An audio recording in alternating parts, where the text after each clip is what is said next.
Hi hello welcome to our YouTube channel. This is mister happy. ఏంట్రా పైపులు పెంకులు చూపిస్తున్నా అనుకుంటున్నారా? ఇలా అదే కంటెంట్. ఇదంతా సరే గానీ ఇన్ని రోజులు ఎందుకు గ్యాప్ ఇచ్చారో అనుకుంటున్నారు కొంతమంది. ఏంట్రో గ్యాప్ ఇచ్చావు?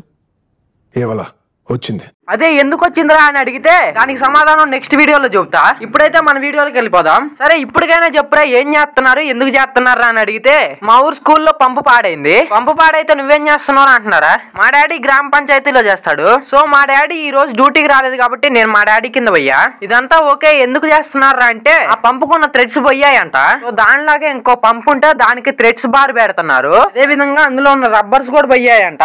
ఇవే అవి ఏంట్రా కుక్క పల్లలాగా ఉన్నాయి అంటే అదే దానికి మెయిన్ ఇంగ్రీడియంట్. పంపు కొట్టినప్పుడు అది పైకి వచ్చి నీళ్ళని లాక్ చేస్తది. మేము ఇదంతా సెట్ చేసే లోపు అన్న పోయి బిల్డింగ్ పెట్టించుకొని వచ్చేసాడు. వీళ్ళు మా ఊర్లో పెద్ద మనుషులే. అంకుల్ అంత కష్టపడుతుంటే నువ్వేం పీకుతున్నారా అంటారా? నేను చాలా పెద్ద కష్టం పీకుతున్నా. ఇంకో చూడండి, అంకుల్ పని చేస్తుంటే నేను దాని మీద కాలు పెట్టి కదలకుండా ఉంచుతున్నా. మీరు నా కష్టాన్ని గుర్తించాలి మావా. గుర్తించి గులాబ్ జామ్ తెచ్చి నా గువ్వ కాదు గొంతులో పెట్టినా మీరు నా రుణం తీర్చుకోలేరు. అటువంటిది ఒక కామెంట్, ఒక లైక్, ఒక సబ్స్క్రైబ్ చేసి తీర్చుకోండి మావా. సర్లేరా ఆ రాడ్ ఎందుకురా బాబు అని అడిగితే ఆ రాడ్ మాత్రం గువ్వ మీద కొట్టి గులాబ్ జాములు పగల కొట్టడానికి కాదు, దానిలాగే ఇంకొకటి ఉంటది మామ రాడ్.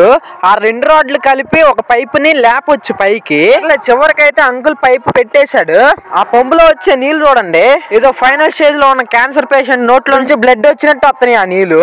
ఫైనల్లీ అయిపోయింది మా పని. అయితే మొత్తానికి స్కూల్లో పంప్ ఫిట్ చేసేసాం మామ. మీకు మా స్కూల్ చూపిలే కదా, చూపిస్తా ఆగండి. మా స్కూల్ మేము ఉన్నప్పుడు తెలుగు మీడియం, గోళ్ళకి పెయింట్ లేదు, ఏం లేదు. ఇప్పుడు మాత్రం తోపైంది మామ. School English medium, books English లో ఉంటాయి, నోట్స్ ఫ్రీ, అన్ని ఫ్రీ. మీకు చెప్పనా మామ, స్టూడెంట్స్ గవర్నమెంట్ స్కూల్లో చదివినంత ఫ్రీ ఎక్కడ చదవలేరు తెలుసా? సో మీకు తెలిసిన వాళ్ళు ఎవరైనా ఉంటే గవర్నమెంట్ స్కూల్లోనే చదివిన మామ. ఎందుకంటే అక్కడే మనం సమాజంలో ఎలా మెదలాలి, ఏం చేస్తే మనం బాగుపడతామో చెప్తారు. ఏం బయట స్కూల్లో చెప్పరా అంటే చెప్తారు. ఏం చెప్తారంటే మీరు చదవకపోతే సావపడతామని. సో ఆ ప్రెషర్ తో పిల్లగాళ్ళందరూ పోతున్నారు పైకి. గవర్నమెంట్ స్కూల్లో చదివితే మాకు ర్యాంకులు రావేమో అంటారేమో. ఈ పిల్లవాడు చదివితే ఎక్కడున్న ర్యాంకులు వస్తాయి మామ. ఇది మామ వీడియో అయితే